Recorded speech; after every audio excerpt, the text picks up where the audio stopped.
Μιλάει ο φίλος για τα επεισόδια που γίνανε χθες στο Ολυμπιακό στάδιο ανάμεσα στους οπαδούς του Παναθηναϊκού και τους οπαδούς του ΠΑΣ.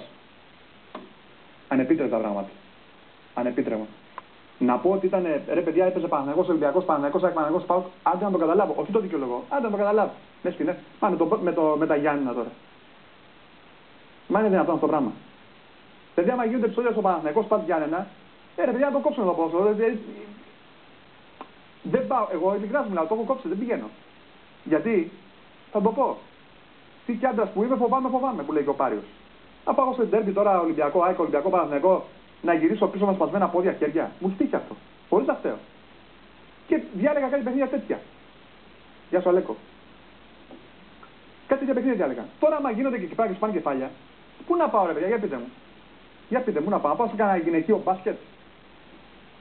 Και εκεί γίνονται επεισόδια. Ναι, και εκεί έχει τύχει να βρεθώ σε επεισόδια.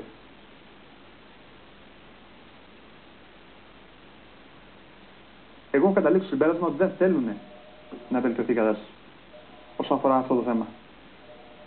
Εγώ αυτό πιστεύω. Τώρα για ποιους λόγους θα μου πείτε. Άλλο βιολία.